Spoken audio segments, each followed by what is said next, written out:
झारखंड से हैं रतन तन्हा जी, स्वागत है आपका। नमस्कार। नमस्कार सर। आदाब हकीम साहब। आदाब, जय हिंद, स्वागत।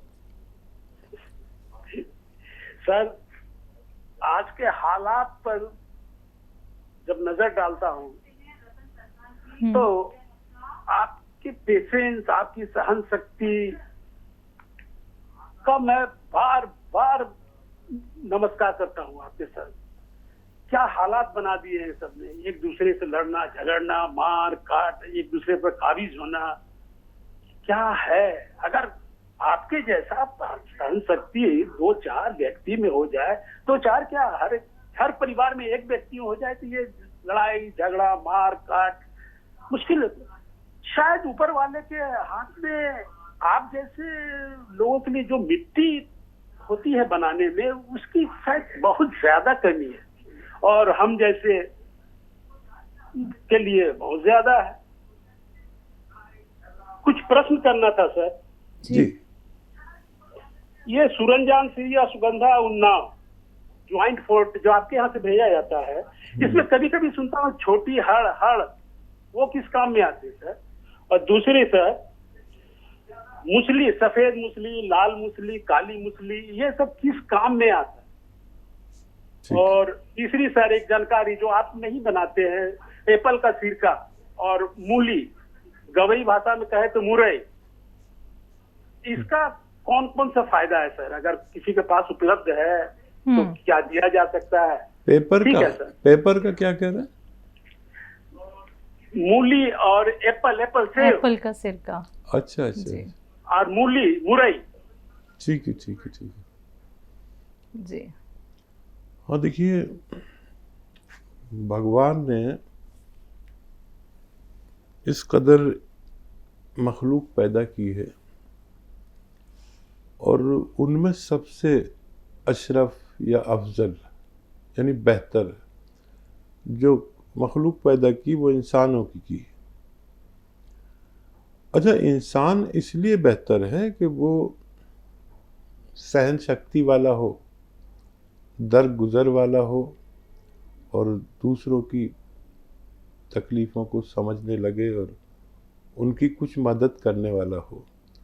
इंसान जभी बेहतर है, सबसे अशरफ जभी है जब ये सब करने लगे। जब भगवान इंसान को बना रहा था तो फरिश्तों ने कहा कि इसको मत बनाओ, ये बहुत शर फैलाएगा, यानी लड़ाई झगड़ा मारपीट करेगा। तो भगवान ने कहा तुम नहीं जानते जो मैं जानता हूँ। मैं सबसे अशरफ यानी सबसे बेहतर मखलूक बना रहा हूँ। मखलूक मतलब सब भगवान की मखलूक है ना, चरण परंद जीवाणु जितने भी हैं, ये पेड़ पौधे भी उसकी मखलूक है, हर चीज़ उसकी बनाई हुई है। वो खालिक है। खालिक मतलब बनाने वाला, और हम सब मखलूक हैं। जो शख्स भी पैदा हुआ वो मखलूक है और जो भी पैदा करता है वो खालिक है, मालिक है। तो भगवान की पहचान भी ये है कि वो पैदा नहीं होता, किसी के पेट से पैदा नहीं होता, सबको पैदा करता है अपने हुक्म से। तो एक तो ये इंसान का उदाहरण मैं दूंगा कि अच्छा, इसमें भी जो लोग भगवान को मानने वाले होंगे तो वो भगवान का आदर करेंगे तो उसके हुक्म की तामील करेंगे। अब भगवान को जो बातें पसंद है उन्हें अपना लो, भगवान को जो नापसंद है उसे छोड़ दो, तो आप भगवान के पसंदीदा इंसान बन जाओगे।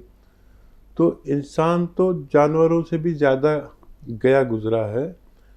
अगर वो भगवान की बात ना माने, किसी को तकलीफ़ पहुंचाना, किसी से झगड़ा करना, किसी का माल ले लेना, किसी का हक ले लेना, ये सब इंसानी काम नहीं है। इंसान तो वो है जो भगवान के नाम पर अपनी जान भी दे दे। तो उसके हिसाब से भगवान के फैसले होते हैं। जब आप भगवान की जितनी बात मानते हो उसी हिसाब से भगवान आपके लिए फैसले करता है। तो आप अगर सब्र वाले हैं, संयम वाले हैं, तो वो आपके साथ वैसा ही बिहेव करेगा, वैसे ही लोग जोड़ेगा, वैसे ही आपको ताकत देगा, वैसे ही सब आपको दौलत देगा, वैसे ही। कुछ लोग ऐसे हैं जो हुकूमत करेंगे, जिनकी ज़बान अच्छी होगी, जिनका करैक्टर अच्छा होगा, जिनके मामलात अच्छे होंगे। कुछ लोग, ज़्यादातर लोग ऐसे हैं जिन पर हुकूमत की जाएगी। किसी ने लड़ा दिया, हम लड़ लिए, वो तो हमें यूज़ कर रहा है, भाई को भाई से लड़ा रहा है। तो ये समझना ज़रूरी है, भगवान ने तो बना दिया, अब आप शैतान की बात पर अमल कर रहे हैं। एक शैतानी काम है लड़ाने झगड़ाने का और दूसरों का हक मारने का, किसी को तकलीफ़ पहुंचाने का। तो आप तो भगवान की, हम तो भगवान की बात मान ही नहीं रहे, हम तो शैतान की बात मान रहे। तो फिर हम शैतान बन के ही मरेंगे और हमारा फैसला भी वहाँ होगा। क्योंकि आपने इतनी बड़ी बात कही, मैं तो एक मामूली सा बंदा हूँ भगवान का, तो कोशिश करता हूँ कि सब्र वाला रहूँ, लोगों की सेवा वाला रहूँ और बर्दाश्त वाला रहूँ, दरगुजर वाला रहूँ। ये तो जो भी कोशिश करेगा उसको उसका फ़ायदा भगवान इस दुनिया में भी देगा और हमारे मरने के बाद स्वर्ग में भी मिलेगा। और हम शैतान को फॉलो करेंगे तो इस दुनिया में भी तकलीफ़ उठाएंगे और मरने के बाद नरक में भी इसकी तकलीफ़ें उठानी पड़ेंगी। क्या सवाल थे इनकी ओर? पहला सवाल था छोटी हड़ किस काम आती है? अच्छा, छोटी हड़ एक बहुत ताकतवर कच्चा फल है जो सुखाकर मार्केट में अवेलेबल होता है। ये ज़्यादातर लोग इसका पाउडर बेचते हैं पेट साफ करने के लिए, और इससे पेट साफ होता भी है। और ऐसा होता है कि आदमी खुश हो जाता है कि अरे वाह, अब मिली है दवा, असली दवा, खाते ही पेट साफ। लेकिन ये नुकसान भी इतना ही पहुंचाती है। शुरू में तो पेट साफ होता है, फिर आंतें साफ होने लगती हैं, आंतों में छाले हो जाते हैं, आंतों का लेमिनेशन ख़त्म हो जाता है। तो अक्सर लोग बुरा भी मानते हैं और कुछ लोग समझदार समझ भी जाते हैं कि हरड़, बहेड़ा और हरड़ काबली, ये तीनों एक ही चीज़ें हैं। इनका इस्तेमाल अगर किसी को करना हो तो पहले अरंडी के तेल में इनको खूब भून लिया जाए, और या बादाम के तेल में, और फिर उसका इस्तेमाल करना चाहिए। तो ये वाकई अच्छा फ़ायदा पहुंचाती है। बहुत ताकतवर ग़िज़ा भी है ये, और ये बालों के लिए बहुत अच्छी है, ये पेट के लिए बहुत अच्छी है, ये जिस्म के लिए मजबूती के लिए बहुत अच्छी है। तो सिर्फ मैं हूँ जो ये कहता हूँ हरड़ को भून कर इस्तेमाल करना चाहिए तेल में। तेल भी अरंडी का या बादाम का तेल ले लें, वरना जितने भी बाबा लोग और हकीम लोग, वैद लोग आते हैं, वो बस यही कह देते हैं हरड़ बहेड़ा आंवला खाओ और ये हो जाएगा वो हो जाएगा, दावे करते हैं। फ़ायदा होता है लेकिन आप ज़िंदगी भर के मरीज़ बन जाते हैं अगर हरड़ को तेल में भूनकर इस्तेमाल न किया जाए। तो इसके नुकसानात हर शख्स को देखने पड़ेंगे। जितने भी ये लोग पेट सफ़ा और ये सफ़ा वो सफ़ा बेचते हैं, ये शुरू में आपको फ़ायदा कर सकते हैं, लेकिन ज़िंदगी भर आपकी पेट के इलाज में लग जाएगी। मेरी बात गौर से सुने, इसको ऐसे इस्तेमाल ना किया करें, ये बहुत नुकसानदेह चीज़ है। जी, मूसली के बारे में पूछे हकीम साहब, सफ़ेद लाल जो काली होती है। अच्छा देखिए, मूसलियाँ होती हैं, सफ़ेद मूसली सबसे अच्छी, ये यौवन के लिए इस्तेमाल होती है, औरतों के और मर्दों के मर्दाना ताकत के लिए भी यूज़ होती है और वाइट डिस्चार्ज के लिए भी यूज़ होती है। और काली मूसली भी फ़ायदेमंद है। और जितनी भी मूसलियाँ हैं ये सब काफ़ी महंगी आती हैं, और सेक्सुअल मरीज़ों के लिए ये बहुत फ़ायदेमंद है। यूनानी की बेहतरीन दवाएं हैं ये। इनमें भी नकली आती है, सफ़ेद मूसली में भी, और सालिम जो आती है मूसली उसमें भी नकली बनाने लगे। नकलों की भरमार है, और आपको असली मिल गई तो फ़ायदा करती है। जी, सिरके के बारे में, मूली और एप्पल का सिरका। हाँ, सिरका देखिए आप इस्तेमाल कर सकते हैं।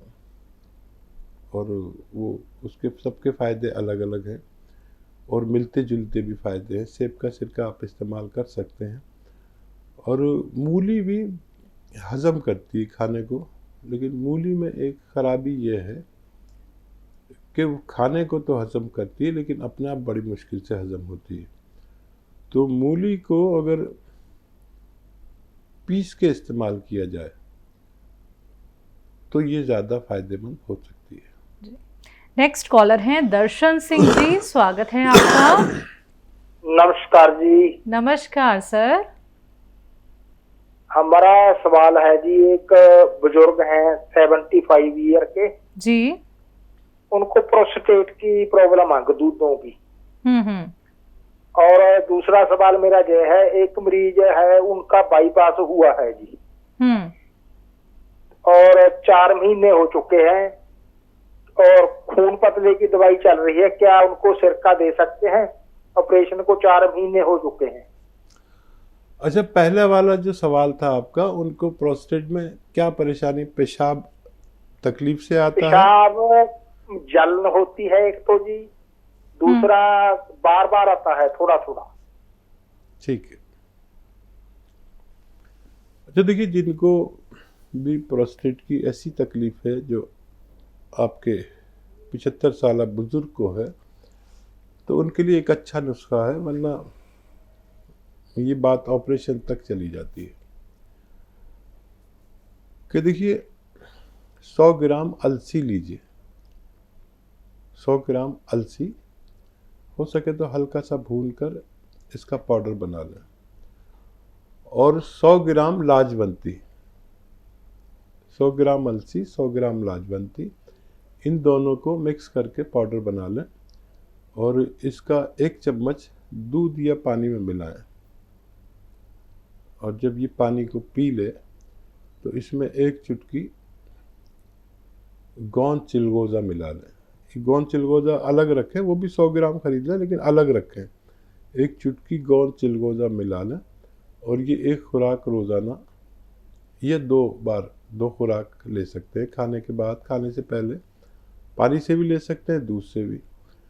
दूध में मिला के लेंगे तो बहुत अच्छा, चाहे 1 कप ही दूध हो तो उसमें डाल देंगे तो ये उसको दूध को पी लेती है। और ऐसे ही ये जाकर आपके प्रोस्टेट को बहुत फ़ायदा करती है। लगातार लेने से उनकी परेशानी हल हो सकती है। इस उम्र में ना ऑपरेशन करा सकते हैं, ना बहुत तेज़ दवाएं दे सकते हैं। ये धीरे धीरे उनकी परेशानी का हल कर सकती है। जी। दूसरा सवाल था? दूसरा सवाल है कि बाईपास सर्जरी हुई है और खून पतले होने की दवाई ले रही हैं, सिरके का इस्तेमाल कर सकते हैं? हाँ, देखिए बड़ा अच्छा सवाल किया आपने। देखिए, अगर सिरका पहले से लेते तो ये सर्जरी की नौबत नहीं आती। अब लेंगे तो दोबारा सर्जरी की नौबत नहीं आएगी। ये सिरका जो मैं अक्सर बताता हूँ, कलौंजी का या जैतून का असली सिरका लें और 2 चम्मच पानी में मिलाकर 1 चुटकी खाने का सोडा उसमें डाल दें और पी लिया करें दिन में 1 बार या 2 बार। आपको ये दोबारा सब नौबत नहीं आएगी जो आ चुकी। और फिर दूसरे वाल और दूसरी नसों में चर्बी बढ़ती है, फिर 2-4 साल बाद फिर वही तकलीफ होती है। कहाँ तक आदमी इतने पैसे खर्च करे और इतना तकलीफ़ उठाए? तकलीफ़ बहुत है। तो ये ले सकते हैं आप 1 खुराक या 2 खुराक। कुछ दिन बाद आपके खून पतला करने की दवाएं भी छूट जाएंगी और ये आप लिया करें कभी कभी। फिर अभी तो लगातार लें, फिर साल में 1-2 महीने लिया करें तो आप हमेशा हमेशा तंदुरुस्त रह सकते हैं। जी। दिल्ली से हैं कमलेश जी, स्वागत है आपका। हाँ जी, नमस्ते मैडम। नमस्कार मैम। सर नमस्ते। जय हिंद कमलेश जी, आपका स्वागत है हमारे प्रोग्राम में। हाँ जी, मैं ये बोल रही थी, वो जो दोनों भाइयों के लिए मैं पूछती रहती हूँ, दवाई नहीं है, मेंटली टायर्ड है, तो मेरा पहले भाई के लिए तो ये पूछ रही हूँ मैं, उसको एक तो रुकावट कैप्सूल दे रही हूँ आपके और एक उसको गोंद मोरिंगा दे रही हूँ और एक वो नमक जैतून, और नमक जैतून में खाने का सोडा के एक तो एलर्जी है उसको, दूसरे पेशाब में इन्फेक्शन है, तीसरे मैंने चिरगोंदा भी मंगाया हुआ है। तो आप ये बताइए, उसको मैं चिरगोंदा भी दे सकती, पेशाब भी रुक रुक के आता है उसको। और जो दूसरा भाई है उसके लिए बोल रही हूँ, जो खड़ा होके नहीं चल पाता था, जिसको मैंने S care, tea care, P care और शिलाजी सब कुछ खिला लिया, उसको मैं आप दे रही हूँ क्या कहते हैं आपका ये गोंद चिया दे रही हूँ और नमक जैतून दे रही हूँ। तो मैं ये पूछना चाहती हूँ दूसरे वाले के लिए कि पहले नमक कलौंजी खिलाया मैंने आपका, तो कितना खिला सकती हूँ, कितना नहीं खिला सकती नमक जैतून और नमक कलौंजी, कब तक खिला सकती? 2 डब्बे तो मैं खिला चुकी। हालत क्या है उनकी, तबीयत कैसी है? उसकी तबीयत ये है कि अभी वो ऐसे खड़ा होके कभी नहीं चला है ज्यादा, लेकिन अब पैरों में जान तो है उसको। मतलब मैं उसको खड़ा करती हूँ तो 10 मिनट 2 मिनट ऐसे वॉकर पकड़ के खड़ा हो जाता है। ठीक है मैम। हाँ जी, तो दोनों भाइयों के लिए पूछ रही हूँ मुंबई साहब से। मैं तो आपको काला सियाकुंद खाती रहती हूँ, क्यों कमर में दर्द वगैरह रहता है तो मैं तो ठीक रहती हूँ, उनकी सेवा करने में ही परेशान होती हूँ। हाँ देखिए, आप बहुत सेवा करती, बहुत मेहनत करती है, और जवान बच्चों पर इतनी मेहनत मामूली बात नहीं है, और आपके जो दर्द होता है ये उनकी सेवा से ही होता है। वो तो अच्छा हुआ कि आपको गौनसिया मिल गया और आप अपना इलाज खुद कर लेते हैं, अपने रिपेयर खुद कर लेते हैं। और बहुत अजीम हैं वो, बहुत बड़ी हैं वो औरतें, वो माएँ, वो बहनें जो इतना बड़ा काम करती हैं। और देखिए, जिनको भी पेशाब की परेशानी है जो रुक रुक के आता है, उनको आप दे सकते हैं नमक जैतून, और ज़रूरत पड़े तो उसमें खाने का सोडा मिला के दे सकते हैं।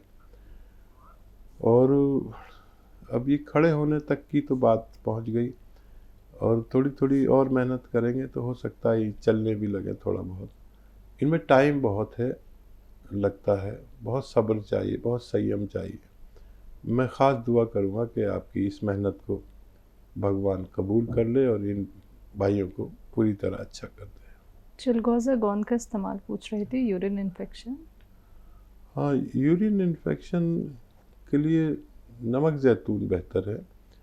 चिलगोज़ा इस्तेमाल इस सूरत में करते हैं कि जब पेशाब रुकता नहीं है या धातु रुकती नहीं है, पेशाब में धातु जाती है, वाइट डिस्चार्ज होता है किसी महिला को या जेंट्स को, उस सूरत में कर सकते हैं। या और मर्दाना ताकत के लिए बहुत काम आता है। या आप इसे इस्तेमाल करें तो बहुत कम तादाद में करें बच्चों पर, और इस्तेमाल तो कर सकते हैं।